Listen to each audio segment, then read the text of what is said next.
Steve-O. You. Big Q, what it do?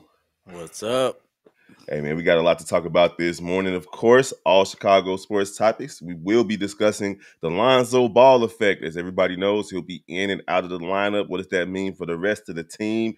Montez Sweat had a few things to say about the Washington Commanders, and the doggone Cubs are looking for some decent middle-of-the-road kind of pitchers to fill out their roster. We could talk about them and the rest of the Chicago sports teams right after the intro.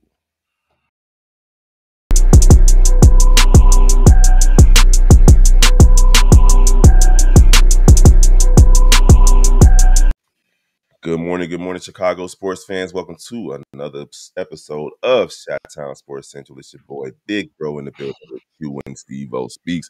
And of course, we're going to get right into the content. The Chicago Bulls started their season off and fell flat on their faces after they could not basically get it up for the third quarter. And then just didn't do well in the fourth quarter. Too many turnovers. Zach LaVine had a strong first. I know, Steve-O, leave me alone. Zach LaVine had a strong first half, didn't do much in the second half. And at the end of the day, they lost the game. Tonight, they going into the game, I guess, shorthanded because all season Lonzo Ball will be in and out of the lineup. He will be back on Saturday, tomorrow night for their home opener versus OKC. But how y'all feeling about Zach LaVine? Q, you posed this question, so let me know what you're thinking about this situation. Yeah, I think when you look at Lonzo Ball going in and out, I feel like it's going to be kind of an issue. Like he's never going to fully be able to be on the team. You're going to always have to kind of plan for different rotations, which is kind of just something that doesn't set up a team for success, right? We've seen it with any player that gets injured and is out most of the year. Same thing's going to happen with Joel Embiid being no back-to-backs, right? You always are going to have somebody ready to just play that role regardless of what happens. And this team looks different when Lonzo's on the floor. So saying every back-to-back he's not playing one of those games and you're just not going to have that type of passing, that type of shooting on the floor changes everything about your team, right? So we're going to see two full-on different Bulls teams this year. And then you also have the option of who's going to take his minutes when he's not playing, right? Do you take a starter and just add minutes, or do you take someone off the bench and give them minutes and then take their minutes away when he does play? Like it's going to be just the fire in the Bulls front office. Steve-O? I don't know. I kind of feel like they wholeheartedly believe that Josh Giddey's going to be that guy. Like I think that was the whole point of that trade. I think they seen a lot of qualities that Giddey can mirror that Zoe can do. Now, do I think he can do it? Yeah, maybe 4 years from now if he really put the work in. But as of now, like you're not going to get the same type of production and what you got out of Lonzo when he first came here. You're not going because they're not the same player at that same degree at that time in the career versus what Giddey is. So yeah, like it is a concern because if you're not going to always have the guy that arguably the smartest out there and the most communicative person out there on defense, the one that's just your best next to Pat Will, your best shooter out there. So yeah, it's going to be times where, like you said, it's going to be looking like two different type of Bulls teams. A potential one that if he was healthy, and then it's the one where we're trying to figure out ways to look better despite of him being on the bench. Yeah, I mean, I agree with both of you, and we knew this was going to be the case coming into the season. We saw the kind of the rotation in the first game, whereas he got some run with the starters, he got some run with the bench. He only had 14 minutes though, and I don't think they're going to really surpass that too often this season. He might inch closer to 20 minutes depending on the situation, but that'll be about it for him. In my opinion, what you questioned was, do you add minutes to the starters or do you give a bench player more minutes? I think that's situational. It's probably going to be dictated by the course of the flow of the game, right? Like you don't want to have people just out there just to be out there. At the end of the day, you kind of just want to be going with who's playing well. And again, your boy, for example, Ayo might get a couple of more minutes, especially defensively for the Chicago Bulls with Lonzo being out tonight. Taylor Horton-Tucker, he didn't really get too much last in game one. He only played 8 minutes, so maybe he gets an uptick in minutes. But at the very least, we don't want to see Javon Carter. We just don't want to see him getting minutes because Lonzo Ball is not out there. So whatever's going on, the rest of these guys need to step up and get a win tonight. It's going to be tough in Milwaukee, home opener for those guys. It's not going to be an easy task for the Bulls tonight. But hey, if you guys want to hear anything else about, let's talk about Patrick Williams real quick before we move on, because Jesus, bro, like Patrick Williams in game 1 was 2 for 7, 1 for 4 for 3 rebounds and 3 assists. Only one of those rebounds was a defensive rebound. One defensive rebound for your big ice cream truck size hands. You only had one rebound, bro. Like, one defensive rebound is crazy. Absolutely bananas. Everybody else on the team that played had as many or close to as many rebounds as he did or more. Yeah, if you're gonna have that on the team doing this minutes, Buzelis would have got more rebounds than one. Yeah, because Buzelis he had 2 rebounds off the bench. He played fucking 3 minutes. He played he played 5 minutes and got you 2 rebounds and an assist. Whereas this dude played 24 rebounds, got 3 rebounds, 3 assists, 6 points. Yeah, like I'm a big person who believes that I don't blame Patrick. I blame the Bulls for drafting him where they drafted him. Patrick is a 18th pick. Like Patrick's not supposed to be the 4th pick overall. It's not his fault. It's the Bulls' fault. But with what his production is, give someone else a chance. Like I get you don't want to say that you messed up, but sometimes as a grown adult, you got to understand you made a mistake. You fucked up. Yeah. My man had 24 minutes, bro. They gave him $90 million, which is like, why? I guess that's the market for mediocre players. But Jesus, bro, 90 M's. It's a mixture of a lot of things. He has a top 4 talent, but his mentality is 18th pick. So we was trying to get him at the 4th pick because we saw something which I can understand. Thought they could develop. Yeah, they thought they could have developed. At the end of the day, most people at the age of 20, if they coming off the bench in college, you shouldn't be getting their ass the 4th pick. Everybody not Zach LaVine, where they played in the time at UCLA where they ran a very college-heavy oriented. He was built for the league, so he didn't really fit. So that's why he came off the bench.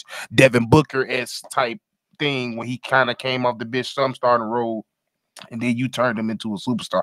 That wasn't the case. At Florida State, you play hard, you play defense, and that's the type of players you get. Scotty Barnes and people like that. That's the type of players you get what's his name? Terrence Ross or something. I think somebody else went to Florida State. Those are the type of uber athletic players that play defense. If he couldn't start over them people that he was going up against at Florida State, we should have no business drafted him at 4. And to get to this point now, just to see that you have all the talent in the world, you have legitimate size, legitimate athleticism, you worked on your game. Like, the only problem is you're not aggressive. And to see somebody like Jalen Smith to come in the game and impact the game, just cleaning up, doing hustle points. I've been asking your ass to do that shit since we drafted you. We're not even asking you, we got a set amount of plays for you. That shit dead in the water now. We don't even care about that no more. Everybody out your way. DeMar gone. Everybody out your way. You should have no problem getting easily 15 points a night. But it's just because you don't want to do it. There is no way that Giddey got to the line more than you. And here's the thing, like, he took 7 shots, but even those 7 shots were like, ho-hum. Like, there was nothing aggressive about those 7 shots. Nothing looked like he even wanted to shoot. The only thing he does aggressively is shoot threes. That's the only thing he does aggressively. And I'll wager that he didn't even look like he wanted to do that in game 1. He didn't. Like it looked like everything he did was like he was forced to do it. And it's like, my God, go. He don't love basketball. We talked about this before. I think that's the reality of it. Like tulips. You can tell that he's not a big fan of doing it. This is a means to an end for him. And unfortunately for him, at the end of this contract, it might just be the end. Or fortunately for him, because, my God, you're just not going to live up to expectations. I don't see it happening anymore. And I was a big proponent for Patrick Williams getting better and developing into the type of player that he should be. I just don't see it anymore. And I hope that this Bulls team don't just keep trotting him out there, or at least takes him off the court, because a part of that stretch where the Bulls kept turning the ball over, he played a role in that. and they needed to sit And him Zach. down. Him and And Zach. can we also talk about the fact that can he please stop trying to shoot far threes? Get them 30-footers. I don't understand why he's never at the 3-point line. This man is always at the hash for Because no he's reason. strong as hell. That's why. And that, Kobe, and that no, the whole team does it. Kobe does Yeah. it. He does it. Io does it sometimes. They want to shoot logo threes. I don't well, it's because understand. they hit him in practice. And the last thing I'm gonna say about him and Zach, that tween the legs to the left hand and trying to go left to right crossover, stop it. Y'all ain't got it. Y'all left hand ain't strong enough to hit with the tween and then left to right. Y'all ain't got the Tim Hardaway. It's over with. Leave that Yeah, alone, man. but Play their to your right hand strengths. was off their foot, so they Yeah. don't really have a choice. And for somebody like Pee Wee, you don't need it when your ass got a shoulder. Put Right. your motherfucking shoulder in somebody's chest. It's that simple. Oh my mama. So if you guys want to hear anything else about the Chicago Bulls, head on over to Chicago Bulls Central where Hayes is holding it down, and then you see the rest of us popping in and out from time to time. Man, that's crazy though, bro. Pat Will is definitely annoying. All right, so moving on to the Chicago Bears, man. The Chicago Bears have a big matchup this weekend versus the Washington I keep wanting to call them the Redskins, but the Washington Commanders, right? And we all know that Montez Sweat was a member of that squad as recently as last season. Now he's returning home, and he did say that he didn't take it personally, but he was a little offended when they traded him because they didn't want to pay the man. Now he gets to see them tonight. Not tonight, but Sunday afternoon. How you guys feeling about Montez Sweat returning to DC to take on his former squad? I hope it's a revenge game. Go pin your ears back. Go destroy somebody. Let them know. Because we paid you. We gonna pay you. That's just we like you. We want you here. I didn't know where you was going with that. Look at her. I sees you, and I want you. we need him to play aggressively. Usually these type of games are games where players want to go all out. Plus, on top of him wanting to go all out, you know Caleb's gonna go all out. Like this is one of those games. He's Where at there's a home lot to too. prove. That's his hometown. Yep. There's a lot to prove in this game where people are gonna try to make a statement. So who knows if the Bears really come in here with a grinded out attitude? Hopefully, we could put some points on the board and make a statement.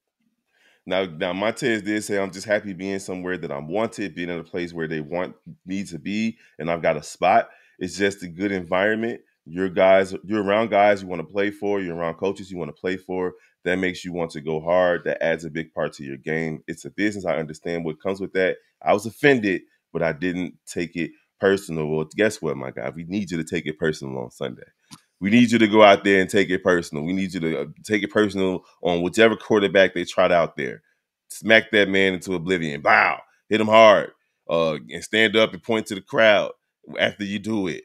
Let's be the villain, bro. Embrace the villain role. Go into DC and affect the game, because obviously this season teams are double teaming you, triple teaming you, whatever they can do to keep you away from the quarterback. But I need whatever slow start you had to the season to be in the rearview mirror and go out there and get to the quarterback. That's what we're paying you to do. Get some quarterback hits, some quarterback hurries, tip the ball when it's being passed. You got to phrase that sentence correctly. And go out there and do your job, Montez Sweat, because that's what we're paying you to do. Steve-O? I hope you angry and I hope you irritated because you've been fairly quiet this year. Like, don't get me wrong, like you're not having a terrible season, but that's not the Montez that we came in last year. You came in swinging fences, wrecking games as soon as we traded for you. So I hope this is a waking up game, and like you just said, wreak havoc, a revenge game, like you just said, because you said you felt some type of way. Now I expect you to play like it.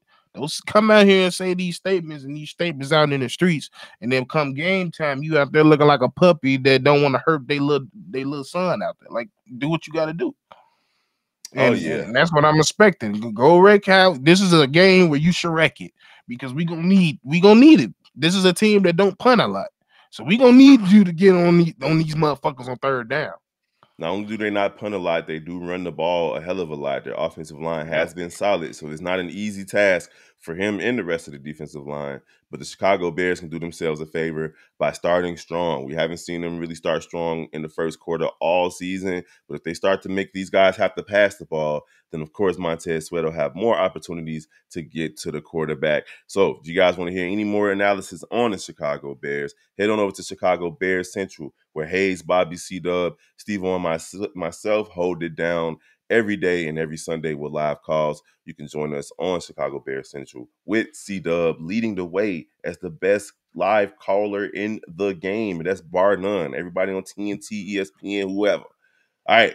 Chicago Cubs looking to add a few decent pitchers, fellas, to the roster. Maybe one or two of those middle of the road pitchers, not necessarily top of the line guys, but good enough guys to take care of business. So you got like players like Shane Bieber and who else? Let me see, because everybody wants them to go get Juan Soto, Max Fried, Nathan Eovaldi, and Walker Bueller. Is that how you say his name? Bueller. So, and of course, Yep. Shane Bieber. Shane Bieber is one of the guys that I wanted the Cubs to look at this past offseason. He's a Cy Young winner that went very, very far into free agency because he did have a Tommy John surgery that did not allow him to, really get a lot of traction in the market. But now I feel like the Cubs should be looking at him. He is a left-hander now. They do have a bunch of left-handed pitchers in that lineup, but you got a guy that's as good as Shane Bieber. I believe you should go look at a guy like that and at least test the water to see what he's asking for. If he's not asking for too much, put him in that lineup, man. Try him out there, and he can at least get you a couple more wins that the Cubs didn't get last season when they missed the playoffs by 4 games. Q, I'll come to you first because I know you're actually a Cubs fan. How you feeling about the Cubs going to get one of these middle of the pack pitchers that's not like necessarily trying to break the bank? I mean, you need pitching, right? You always need pitching. You're never going to be mad about that. But this is one of those situations that the Cubs are the Cubs, and honestly, yeah, they're going to probably go middle of the pack because the Cubs don't like paying people. If we're being honest, like they really don't. So trying to find somebody who's going to fit the Cubs, fit their paywall, if you want to call it that, that's also going to help you win is their priority. Personally, for me, I want them to go after stars. I wish we were kind of, like the Yankees and just were like, hey, we'll give you all the money you need. Just here. We definitely make enough money for it. Mm-hmm. And I think that's, as a Cubs fan, what annoyed me the most is we have a team that sells out almost every game. We know you have the money to pay people. And once again, as a Chicago fan, you have an owner who just goes, but then I would have to give up more money. And I'm going to give you the bare minimum of what we can do to try to get something. Like the fact that you even are saying, we're going to go middle of the pack. We just want somebody to give us a couple more wins so we can make the playoffs, make everybody happy. But we're not really looking to win a championship. We just... It's crazy. They also have one of the best pipelines in the MLB too, and a couple of these guys are prime and ready to go. So regardless of what they do in free agency, they're gonna have an issue with these players. They got to try to, they got to start trading some of these guys, move off of them, even though they're good. Their roster is chock full of veterans too. So it's like the Cubs are just in no man's land. They're gonna have to trade some prospects. They're gonna have to sign some free agents, and they're not gonna get the ones that the Cubs fans really want, especially in the Juan Soto. And the thing about it is, I think the Yankees gonna pay Juan Soto whatever he wants to be paid. That's the Juan Soto situation is an even bigger pipe dream than Ohtani was, because we know that Ohtani wanted to leave the Angels. I don't think that Juan Soto wants to leave the Yankees. The Yankees are like the baseball mecca out here in the United States. Steve-O, anything you want to say about the Cubs free agent search? Are you gonna pay him? That was the main thing I was gonna go to, because it's like y'all always say, "Oh, we gonna look into this," and y'all, and every time we talk, we come down to it. Y'all don't end up paying nobody. So, and even then, even the middle of the road, are y'all gonna pay them? Like, I don't think y'all. Chicago just don't like paying motherfuckers. Yep. Yeah, that's just the cold hard truth of it. So when it comes to especially the Cubs, like I just don't believe nothing till it's ink on that paper. That's true, man.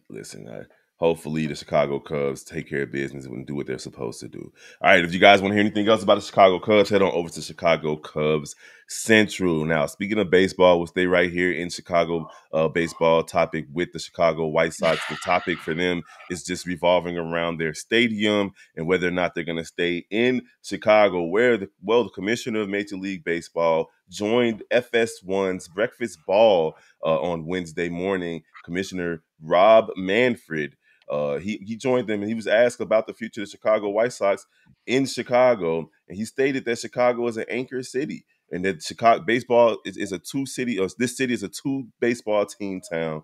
To quote him directly, he said, "I think that the White Sox are in a difficult situation. I believe that the location of the stadium is tough, but I have confidence that things are going to work out, and we're going to continue to have two teams in Chicago." So the commissioner has some input on what the Chicago White Sox should do and how it should be done. And the fact that he was like, the location of the stadium is tough just means that he's scary. Come on now. You What did I scary. say? If he look, Joe. What did I say? I ain't Listen never to had people. no issues on 35th Street. You got IIT right there. You got campus police. You got the police station right over there too, right off of 35th and King Drive. I'm not trying to hear nothing Kev, I about need being you to scared. hold your hand up and look down. And that's why you don't got problems.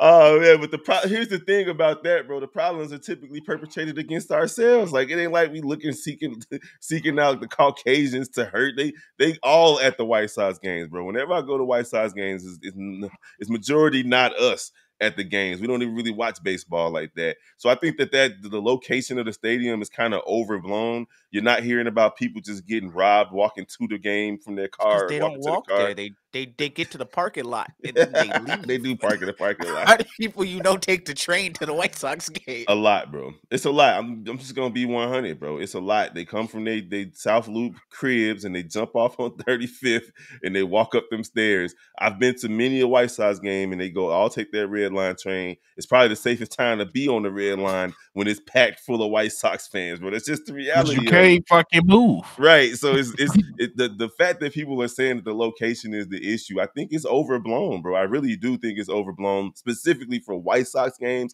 Now, if we're talking about just being over there on GP, just trying to mind your own business and walk around, that's different when it's thousands of people walking around. Unless you got a pickpocket out there, criminals ain't trying to be seen like like that. But go ahead, bro.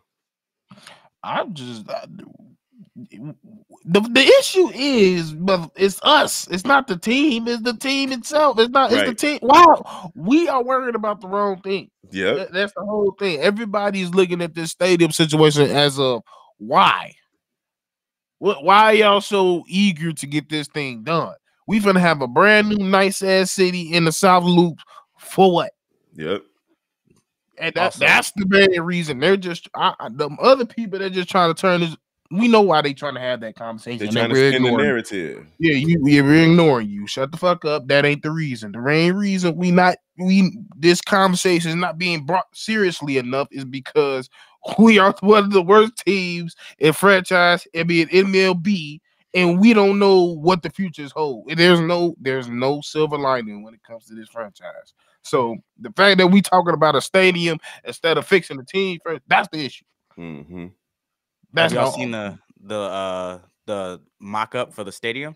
Yeah, and it looks beautiful. Yep. It would be terrible. Could you imagine that in the South Loop right by Soldier Field? There'd be traffic.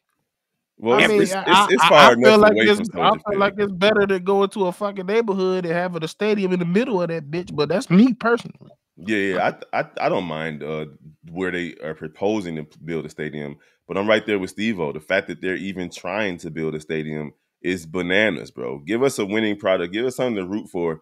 Ain't nobody trying to see a big old, beautiful, empty ass stadium. That's just the reality of it. All right, so if y'all want to anything else, Dallas Stadium don't even be empty though. Them fans are delusional. We're not. That's White Sox fans are not delusional, but we going home. Like, you know it's a problem with our ballpark. The best thing about our ballpark is the food. And opening night. Yes. and opening night, only time y'all sell And tickets. and fireworks. Friday night, I'm about to say Friday night, Saturday night fireworks. That's about it. But So besides that, I don't. We just. I don't know if he just think that's gonna create some cool points with him with the city. Like, oh, he like mm-hmm. to me, like it's almost like you feel like I feel like you're losing money doing this shit. Like we're He's not not. supporting. That's why he's trying to get public funding. He's not trying to lose a dime on this. That's just the Right, you're reality right. of I it. even forgot about that part. Yeah. All right, y'all. So that's it on the White Sox, man. Hit us up on Chicago White Sox Central. Follow the new page. We separated the Chicago Cubs and the White Sox to get the stench of the White Sox away from the Chicago Cubs, and the algorithm can help us out a little bit more with getting followers on both pages. All right, man. Moving right along, the Chicago Blackhawks are doing something that they haven't really done in the last couple of seasons, guys, and that's being buyers. They're trying to find some help to improve the team instead of selling off players, and they're looking for a second line center. The Blackhawks are 7 Yeah. games into the season, and they started off pretty solid. But they're looking at maybe going to get somebody else to help bolster this second line at the center position. How you guys feeling about the Blackhawks trying to get better in season as opposed to just going through the draft? So far, they've had Philip Kurashev and Taylor Hall and Tyler Bertuzzi at that position, but they're not really producing. So what y'all thinking? I'm just happy they're trying to do something. Like, I'm not the biggest Blackhawks fan, but the only time I really watched the Blackhawks is when they were good. Like, I Facts. even as a person who doesn't truly like hockey, when they were good, I was like, hey, I'm a I'm Chicago watching. fan. If we're doing good, I will watch, I will support. But it's hard, man, because our teams don't try to help us out. Like, the fact that like you even have to say as a team, as an organization, oh, we're finally looking to get somebody. Like, we're looking to get better. Finally. Like, that's something that's scary. But I mean, I'm happy they're trying to make moves. If they make a good move and they start playing well, maybe it's time for me to start looking at hockey again. Now they did have Frank Nazar in the preseason. They were expecting him to fill that spot, but he just didn't really pan out. Didn't make the roster, and now he's playing in Rockford, in which he's doing all right. He got 2 goals, 2 assists in 3 games, so maybe they can call him up. But at the end of the day, they're looking for help elsewhere. Steve-O, any thoughts on the Blackhawks?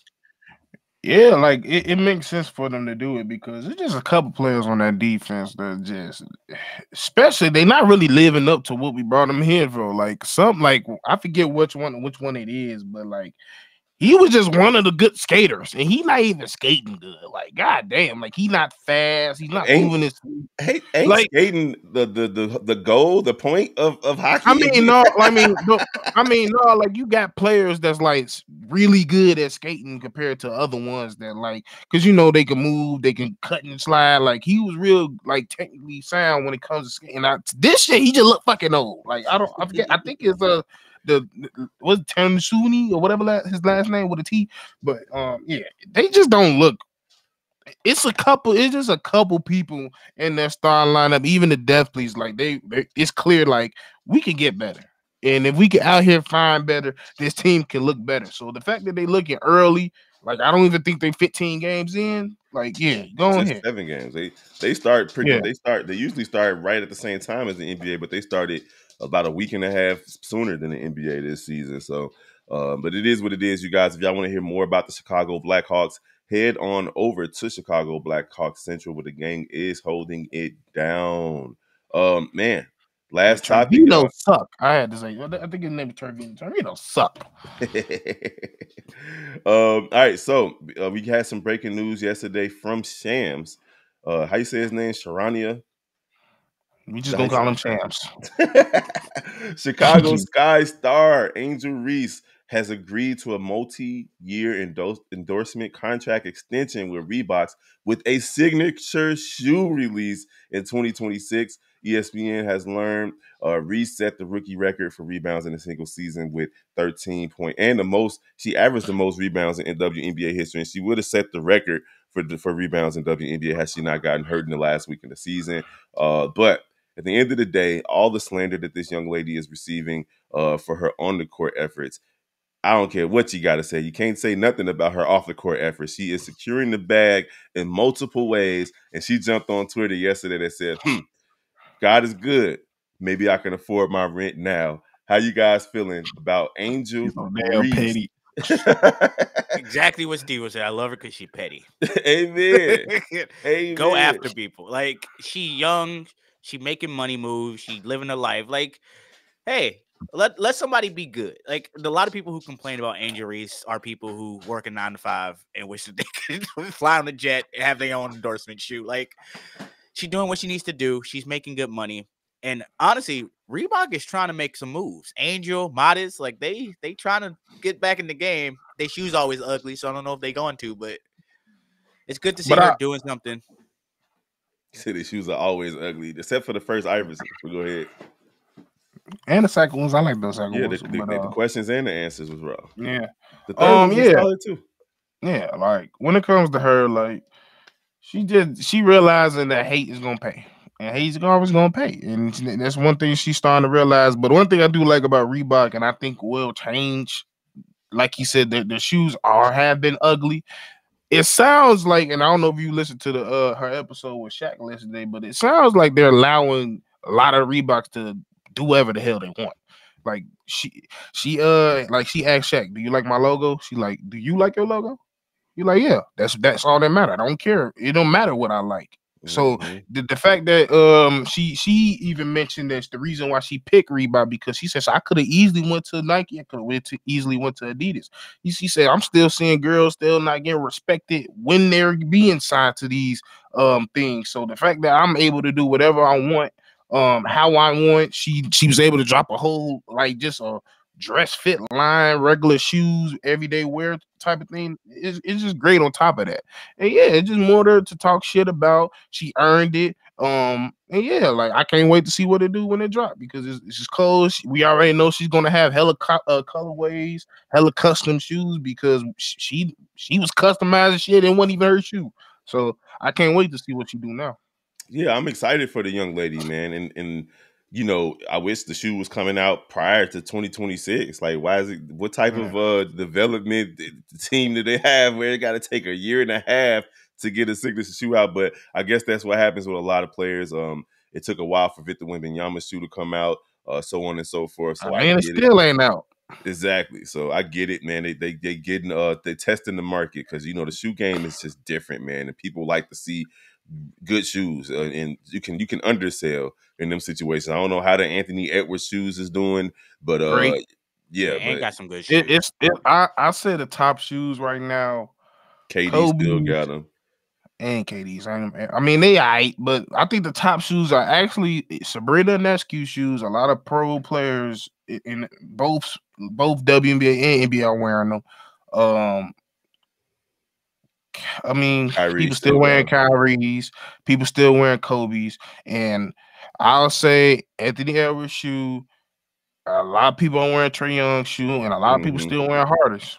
Yeah, I know. I seen a bunch of people at the YMCA with them old weird Yeah. looking Harden shoes on, man. But I heard they feel like a sock. So they like, I feel like in the tech realm, like when it comes to tech, the tractions, the model of the shoe, how it feels, Adidas got that shit right now. Not even gonna lie. I mean, it's about time, because they didn't have it when D Rose was kept getting hurt. Let's be honest with that, man. So Under Armour coming up too, New Balance and Converse. You know, a lot of people Converse is coming up there too. So hey, the shoe game it's up there right now. But for them to get, hey, they love we know one thing about Reebok, they love their Chicago rookies. yeah, you know, listen, with the Chicago rookies, D Rose was with Adidas though, wasn't he? No, I'm talking about Montez. Well, yeah, with Montez and Angel. Yeah, man. Yeah. So great show today, fellas. Sorry I couldn't make it yesterday. Was doing a family thing, but y'all definitely held it down, man. Appreciate everybody for the love and support over here, man. The numbers is going up. I'm not sure if y'all paying attention to it, but people are jumping in. We got comments and everything too. So as we keep it going, we appreciate you guys. Make sure y'all comment though. Keep us engaged in the comment section, and we'll definitely respond to you guys. Like and share and follow if you haven't already followed. Go ahead and follow the rest of the Chi-Town Sports family for Chicago Bears, Blackhawks, White Sox, Cubs, Bulls and the Shot Bulls podcast, and NBA Central, where your boy is holding it down after hours, after the games, after the last game of every night. You can see your boy Big Kev discussing the good games, at least, from the night over on NBA Central. We're going to holler at you guys next time. Peace.